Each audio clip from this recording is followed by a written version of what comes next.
आपको चीख चीख कर दिन रात नरेंद्र मोदी और बीजेपी ये बताते नहीं थकते कि भारत दुनिया की फास्टेस्ट ग्रोइंग इकोनॉमी है, हम चौथी बड़ी अर्थव्यवस्था है, हम विश्व गुरु हैं, हम ये हैं, हम वो हैं, तमाम चीजें बताई जाती हैं। और देश का मीडिया, हर टीवी चैनल, रेडियो, अखबार तुरंत सुर से सुर मिलाने लगता है, बिना सवाल पूछे, बिना आंकड़े जाने, बिना जमीनी असलियत दिखाए।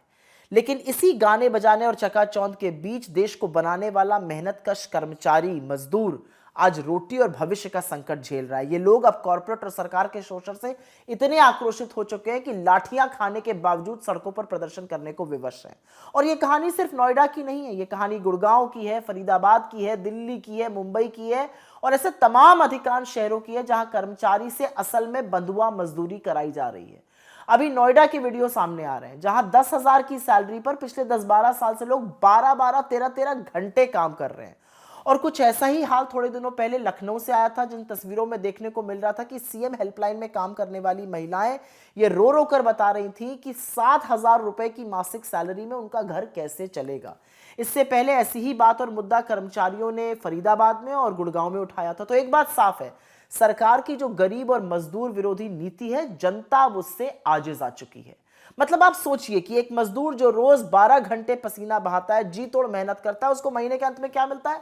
8 से 10,000 रुपए, वही जो उसको 10 साल पहले मिलता था। सैलरी बढ़ने के नाम पर 29 रुपए, 40 रुपए तक की सैलरी बढ़ रही है। जबकि इस बीच रूम का किराया बढ़ गया, बच्चों की पढ़ाई की फीस बढ़ गई, राशन, तेल, दवाई, सबके दाम आसमान छू रहे हैं। और अभी तो इन लोगों को जो गैस का सिलेंडर है वो 400-500 रुपए किलो के हिसाब से खरीदना पड़ रहा है। तो देखिए महंगाई कहां है और इनको मिल क्या रहा है, और 10-12 साल से वही मिल रहा है। नोएडा, फरीदाबाद जैसे महंगे शहरों में ये सोचना भी कि 8-10 हजार में कैसे गुजारा हो सकता है नामुमकिन है। ये कैसे काम चलाते हैं, क्या कमाते हैं, क्या खाते हैं, इनकी मजबूरी और दर्द समझना बहुत मुश्किल है। और वहीं दूसरी ओर राष्ट्रमित्र मोदी मित्र अडानी दिन का 1600 करोड़ रुपए कमा रहे हैं। खाई सोचिए आप कितनी बड़ी है। तो क्या ये फास्टेस्ट ग्रोइंग इकोनॉमी जो है वो सिर्फ धन्ना सेठों के लिए है? क्या यही है नरेंद्र मोदी का क्रूर अमृत काल, जहां देश लूटने वाला तो माला माल है और देश को बनाने वाला कंगाल होता जा रहा है? और एक बात यहां पे याद दिलानी और जरूरी, मोदी सरकार ने वो 4 लेबर कोड जल्दबाजी में बिना किसी से बातचीत किए 2025 में नवंबर में लागू कर दिए थे। काम करने की अवधि 12 घंटे बढ़ा दी गई। अब उसी को यूज करके इन लोगों का शोषण किया जा रहा है। ऐसा कैसे होता है कि हर बार मोदी सरकार की किसी भी नीति का, डोमेस्टिक हो या यहां तक कि अमेरिका के साथ हुई ट्रेड डील हो, उसका बुरा असर मजदूरों पर पड़ता है और उसका जो अच्छाई है वो सब अडानी जैसे आंखों के तारों के लिए होती है?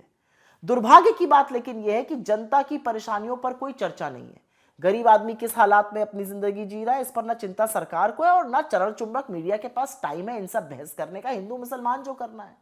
लेकिन एक बात याद रखिएगा, अगर समय रहते ध्यान नहीं दिया गया तो आने वाला वक्त और भीषण होगा, क्योंकि भाषणों से पेट नहीं भरता है और जुमलों से परिवार नहीं चलता है। लेकिन बजाय समाधान ढूंढने के, इन लोगों को सही नीति बनाने के, सत्ता में बैठे हुए लोगों ने डिक्लेयर कर दिया कि अंतरराष्ट्रीय साजिश है। इसमें पाकिस्तान के हाथ होने की भी बेतुकी दलीलें जी जा रही हैं। मतलब अपनी मेहनत का सही मेहनताना मांगना, शोषण के खिलाफ आवाज उठाना, अपने हक को मांगना एक साजिश है। लेकिन इस सब में मुझे एक उम्मीद की किरण जरूर नजर आती है। लोग अब उकता चुके हैं। फर्जी अच्छे दिन के बजाय मेहनतकश लोग अपनी मेहनत का हक से अच्छा मेहनताना मांग रहे हैं। वो अच्छी जिंदगी गुजारना चाहते हैं, वो कर्जे के तले नहीं दबना चाहते हैं। तो कुछ भी कहिए, देश ने अंगड़ाई लेना तो शुरू कर दिया।